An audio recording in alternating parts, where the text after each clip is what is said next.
I'm starting with chapter 6, that is chapter light. In this chapter we will start with the reflection of light. Reflection of light is a phenomena in which the light after striking a surface returns to the same medium. You have already studied in the junior classes when the light falls on a polished surface, it do not get transmitted to the other side, but it is transmitted back into the same surface, and some remaining part is absorbed by the surface. However, a reflecting surface like mirror reflects most of the light, nearly 90% fallen on it. You can see in this figure 6.1, figure is showing a part of a plane mirror. The broken line shows that the surface is polished, that is the silvered surface, and the left side is the reflecting surface. When light is made to fall on the reflecting surface, it gets transmitted to the same medium. Now there are some fundamental definitions in reflection of light. Number 1, the incident ray. Now we'll relate all the definitions with the figure 6.2. Incident ray is the ray that is striking the surface, or that is made to fall on the reflecting surface. Point of incidence. Point of incidence in the figure is point O, at which the light is made to strike. Reflected ray. Reflected ray is the ray which is coming back after the phenomena of reflection has taken place.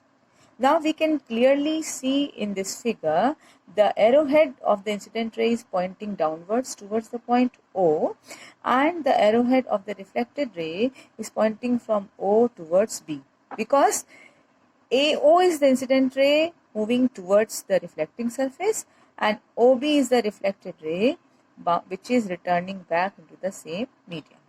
The next is normal.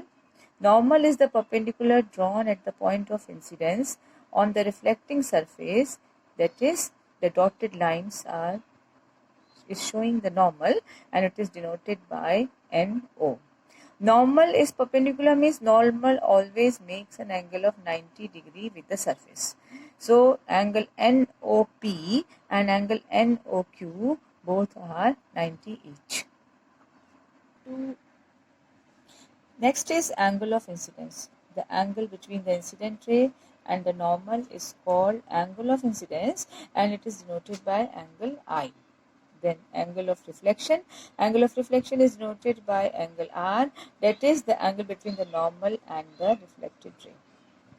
Plane of incidence. The imaginary plane containing incident ray and the normal is called plane of incidence. Plane of incidence means the plane which contains the normal and this part. This is the plane of incidence, and this part is the part which is containing the reflected ray of light. Next we have to reach to the laws of reflection. There are two laws of reflection. The first law states that the angle of incidence I is equal to angle of reflection R, that is angle I is always equal to angle R. Now this is very much clear in the figure 6.3a, that is angle I and angle R, they are always equal. When we will go for the practicals in the lab, we will do this experiment there in the lab. You will be provided with the paper pins, the white sheet of paper, the plane mirror strips, and you yourself will draw the incident ray, and then you will draw the reflected ray, and you will measure by the protector the angle of incidence I, angle of incidence R separately, and then you will observe that in each case, the various number of times we are doing the practical, you find that angle I equals to angle R. Now figure 6.3b, it shows that when the incident ray is on the normal, that is the angle of incidence is 90. Definitely obeying the first law of reflection, angle of reflection is also 90, because the ray is made to fall on the surface making an angle of 90 degree with the normal, with the plane of incidence, and then it bounces back into the same medium obeying the first law making an angle of reflection 90.